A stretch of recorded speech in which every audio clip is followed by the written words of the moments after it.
Back to the usual tradition of following the slopey, cramped and narrow way to qualification for major events.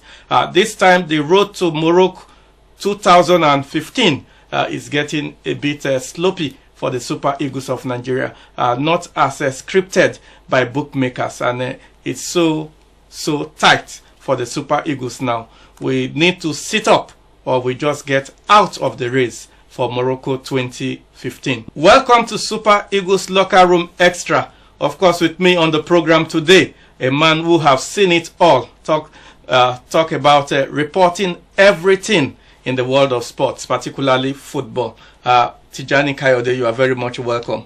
TJ, we just looking at the performance of the Super Eagles in the last two matches against Congo Brazzaville, a shock defeat back home in Calabar. And we thought it would have been better in Cape Town against the Bafana, but another goalless draw puts the Eagles on a very tight edge on the way to Morocco 2015. Well, it was better against South Africa because we didn't lose. It could have been worse. You lose two, you are out. Well, this, like you said, puts us on the edge. And we need to really understand the law of things. First loss, that Congo first home loss in 33 years. Tells you exactly what you need to know.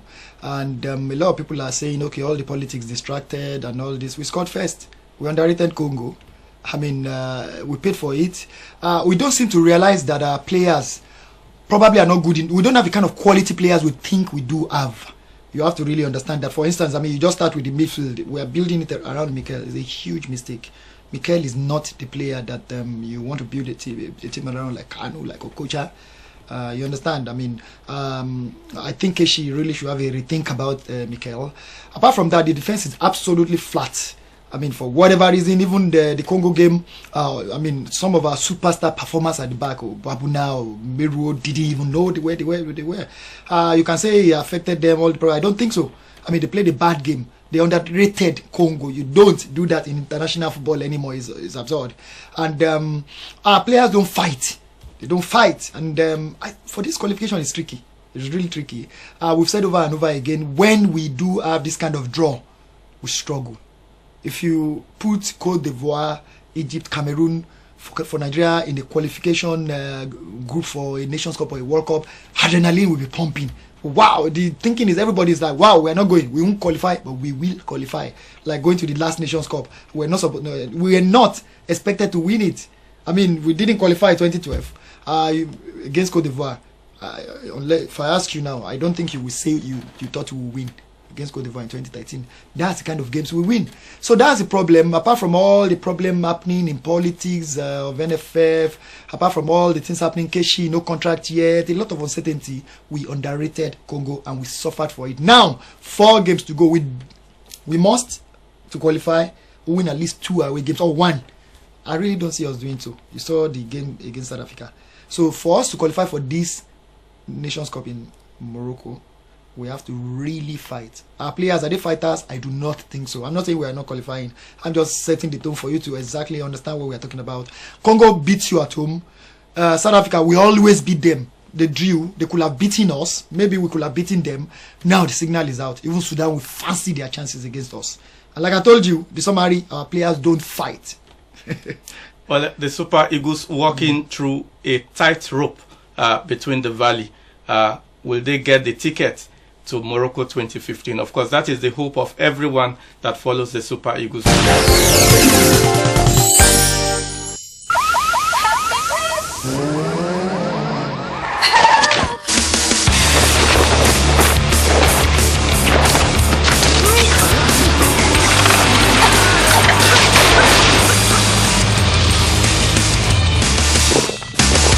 Vitamilk Energy, loaded with natural multi-grains, nutritiously energizes your body and strengthens your muscles.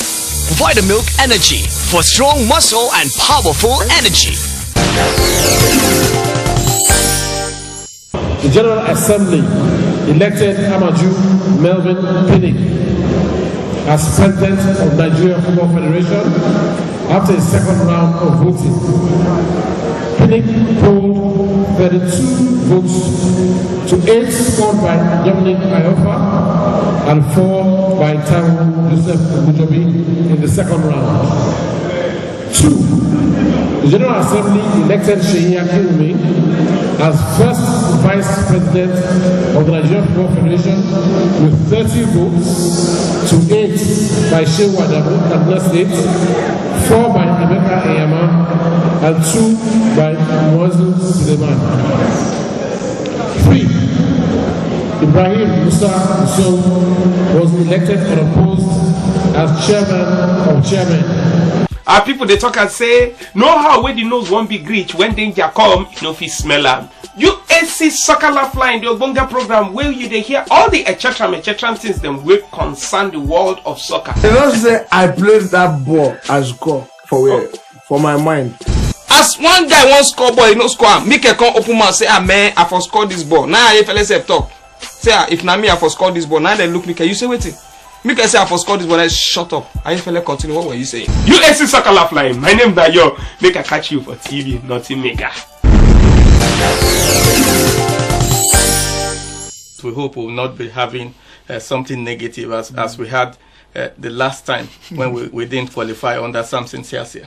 Well, I mean, we had it coming.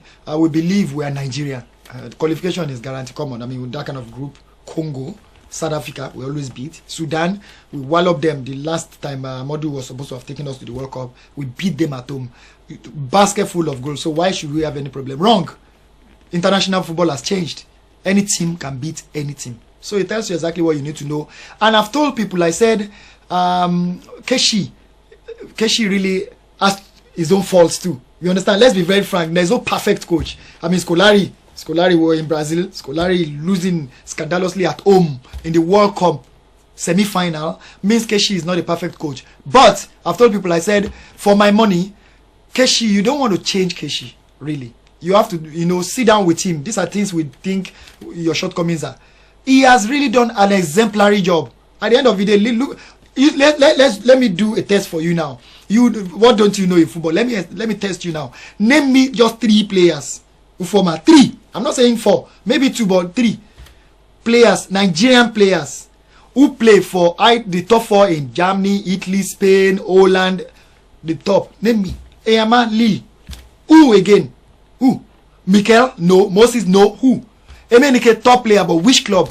So, if Keshi can use these players to win the African Cup of Nations, to get to a lot of people talk about how the team didn't play well. I don't understand. The Iran that you're talking about that I couldn't beat, if it was not Messi. So, it tells you we do not have the kind of quality players we think we do. That's the problem. I mean, Mikel is our biggest player, well, name-wise. He's not playing in Chelsea. He's a beat part player. Moses is just maybe getting into stride. Osaze, lovely player. But he's not playing for the biggest club, so he's one of the best anyway. I'm just telling you, Keshi is tried. You give him time. You want to get a new coach, new challenges, new problems, new everything. So to me, we are really getting it wrong. Why don't you just give him a contract if you want to? If you don't, let him go. Don't forget, we were shouting so much. But TJ, if you look at talking about players who really play for quality clubs in Europe, so also apply to other African countries. You can count them on the tips of your Cote finger. d'Ivoire, we can start. Yeah. About 9 of them play for the top teams in Europe, play regularly, key players.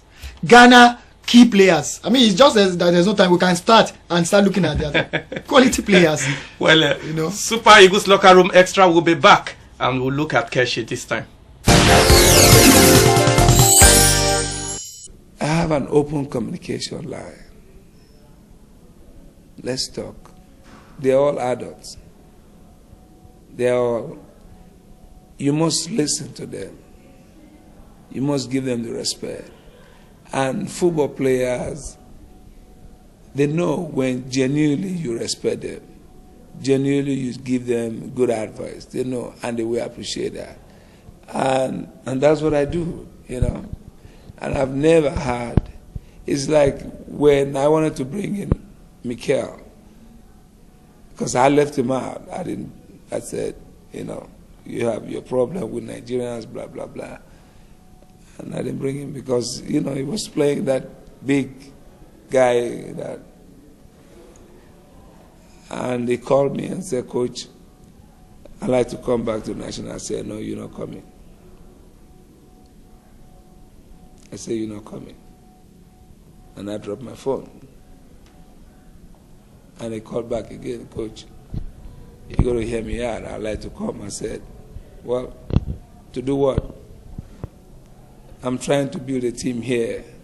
And these kids, they are very respectful. They give their heart out. They want to play for Nigeria. They want to make sure Nigeria is great. You're not going to do that for us. We don't need you. You know. His agent called back and I said, I don't want to talk to you. You're not Mikel. If I want to talk to somebody, it's Mikel. So Mikel called back again and I said, okay, let's talk. What do you want? I want to come back. And at this point, there's almost 80% of Nigerians don't want to see Mikel playing the national team. I said, you know you have big problem with the national team. Nigerians don't want to see you. But I'm going to take this risk upon me to bring you in. But this is what we have to do. If you agree, so be it. So, okay, coach. And since Mikel has been in the national team with me, he has been a great professional player. Great professional, great attitude in training, great, whatever. It's just different, Mikel. And I just said, enjoy your game. Go and have fun. So we have this line that is open for us to talk. There's no superstar in this team. Everybody has to work for one another, and that's it. You see, we do not just pick players to the national team because we want to pick players or we want to make Nigerians happy that we have new players. We must have seen a player severally. We must probably send somebody out again, give us some rapport about the player, and which we've done in the case of these 4 guys. And the time was ready for us to let them come in and exhibit what they can do, and I'm happy with what I saw. Well, it's still Super Eagles Locker Room Extra, and we are doing an evaluation of the Super Eagles performance so far and how they can get to Morocco 2015. We look at Keshi's team selection this time. We'll bring his selection to the front burner. People have said there seems to be a problem. We should be talking about attacking options. We have players who are there. Really, I would advise him to. Ike O'Shea, for instance, quality. We give you. I mean, he had a bad Nations Cup. Doesn't matter. Biggest players in the world have bad Nations Cups. Well, for whatever difference, Ike O'Shea, I'm sure, can talk to Keshi and say, "Hey, I'm ready." I mean, he denies ever telling Keshi that they have to beg him. I don't think he told Keshi that. Keshi, in turn, the way he's talking, it's about reporting. It's about reporting. I don't think Keshi said, Ike O'Shea, said he must be begged. You need a player like that. You need an Obuke. You need players who we are sure.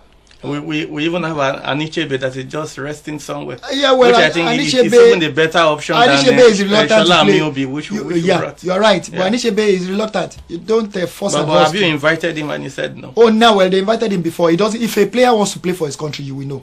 Trust me on that. I mean, if a player wants to, his pronunciation, the way he talks about it, it doesn't. I mean, for whatever reason, he believed, and I think rightly so, that at the time in which he came to play for Nigeria, got injured. Nobody contacted him. There was a time in England on my program on UK TV. I interviewed Julius Agawa, and Agawa said, "Listen, I don't want to play for Nigeria again. If it was not that people are calling him, he will never. Those who really has no choice than to listen to. He got injured playing for Nigeria, scoring goals. You remember in 2000 Nations Cup, he was coming cameo role, scoring goals. He got injured playing for Nigeria. His club in Ukraine then, Shakhtar Donetsk, I think. He had an operation in Germany. He did not say Nigeria should bring the money, but no one single call from for anybody in the FA. Nigeria, there's no. I keep saying it. Where is insurance policy now? If any player gets injured, for life, playing for Nigeria, I don't think there is. So this is it. And Ichebe, you can say is justified because of what has happened. I mean, because if anything happens to a player, you don't call, and you have to call. These are players who are putting their lives on the line. Politicians are collecting. If you are a senator, for instance, you are on 244 million per year. If anything happens to you, you are all right with yourself. One time of that, they get $1 billion. These players are risking everything, and they are doing good PR. I've told people, I say, without these players, you are nothing. Because let's look at it this way. Remember when we won the Olympic Games in Atlanta, Nations Cup, and if the PR value that all these sports brings to us is immense. All the money the politicians are spending to, look at Nigeria's image abroad, you don't need, even 10% of it to do what you're supposed to do. So it's about the players. For me, talking about Keshi now, he has to look at these players who they must perform. Is normal. He has to really start looking at some of them, because most of the players, unfortunately for him, that he relies on are not performing. Mikel is not performing. I'm using Mikel. Love Mikel. He's a lovely player. But really, that role, no, he can't. I mean, because you need players who bring in players who will challenge them. Really, it's very simple. No choice about that. Keshi too knows it. If he uses his players and they disappoint him, because I'm not saying he shouldn't use. He's a coach. It's he who knows the players he wants to use. But if at the end of the day they failed him, those players failed Siasia. He was the one side. They were called back. As the saying goes, all work and no play makes Jack a dull boy. Before the international friendly against Mexico in Atlanta, the Super Eagles took time out to visit some shopping malls in the city and pick up some choicey items. The Super Eagles players also caught the attention of fans on the streets of Atlanta, who were delighted to get their autographs and a few photo snapshots.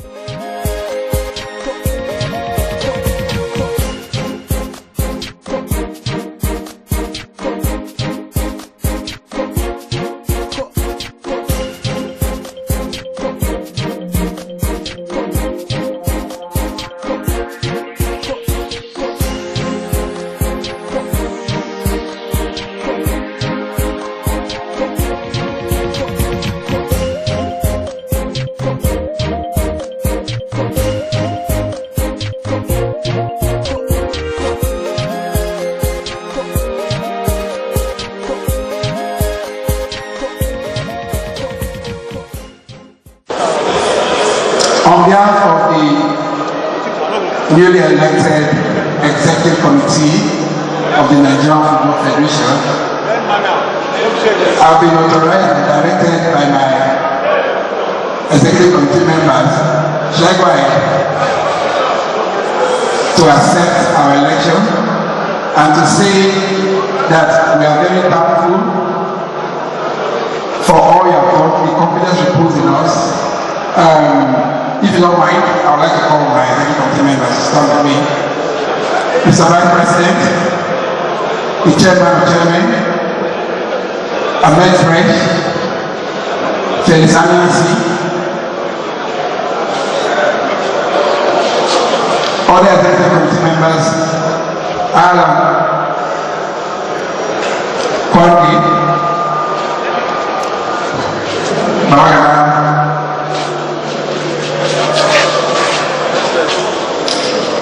Why I decided to do this is that from today we are going to be running a collective football administration. We'll just do a little flashback on the two qualifying matches we have played. It was played at a time when there was crisis in the house of football. Did this have any negative impact on the team?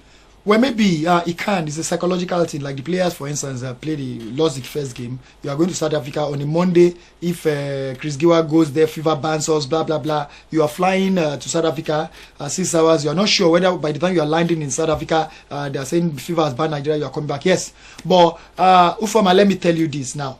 What are you? A journalist, a broadcaster, quality one. If anything happens you see, you adjust because you have to deliver first.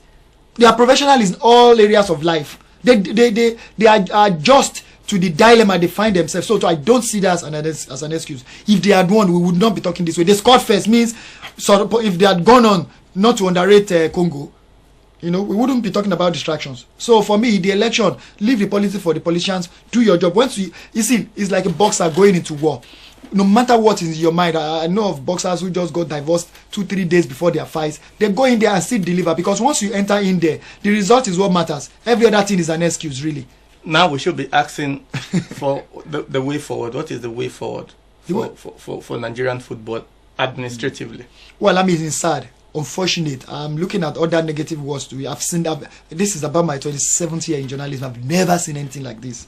I mean, we thought the Galadima own was, wow, how can this happen to us? After that, they didn't lose. But even thinking back then and looking at it now, what? But listen, we shouldn't be surprised. It is about greed. Greed. Because you see, I've told people, I said, the only solution is simple. It's not about the election alone, whatever. If this happens in about another 4 years to get worse, if we don't do two things, and the two things to me is this: pass the bill at the National Assembly, let the Nigerian Football Association be on its own to raise money on its own. If the government wants to give money, give it. That's your own problem. The Nigerian National Sports Commission cannot interfere, because I remember Nigeria's first ban, first FIFA suspension was in 1971. It was a fight between the National Sports Commission and the Nigerian Football Association. So it's been happening since then till now, uncountable times.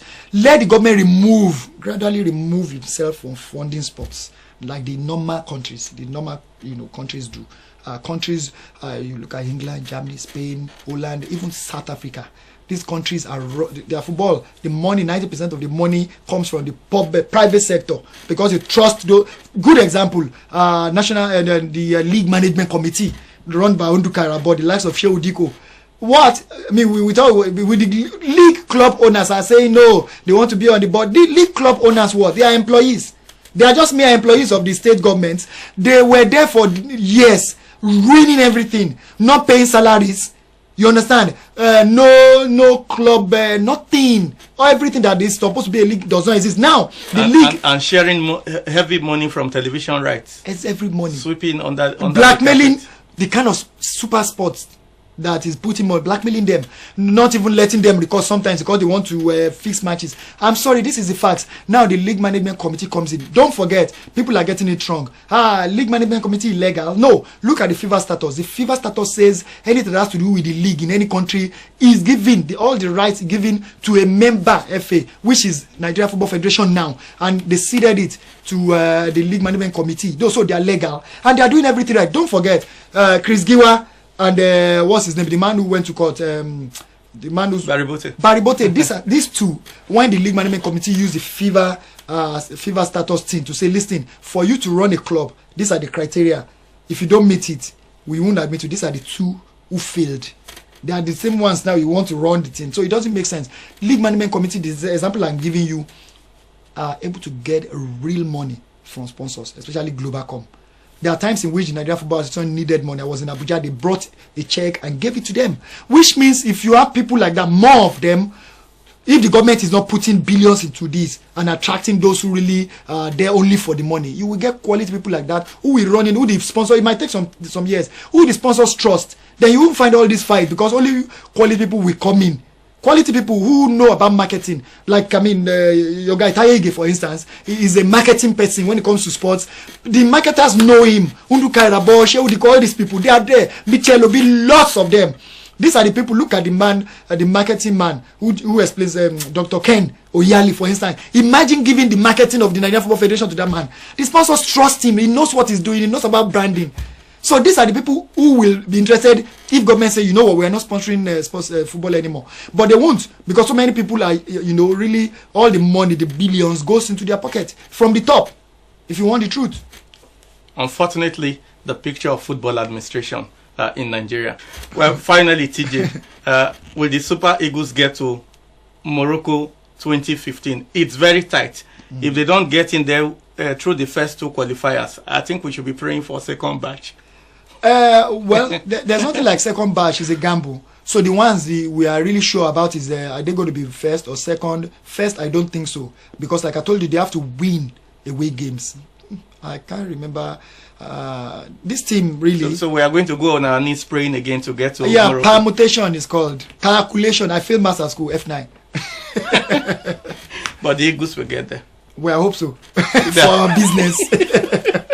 But I'm not setting my size too high. I'm going to keep it low. I'm praying. We prayed so much and do a lot of calculations. Maybe a lot of times we've qualified on the last day. I hope so. Well, TJ, I must thank you so much, very much, for being part of Super Eagles Locker Room Extra for this week. Well, if you call, I have no choice. I don't have another job. Well, that has been Super Eagles Locker Room Extra for this week. We're back again next weekend.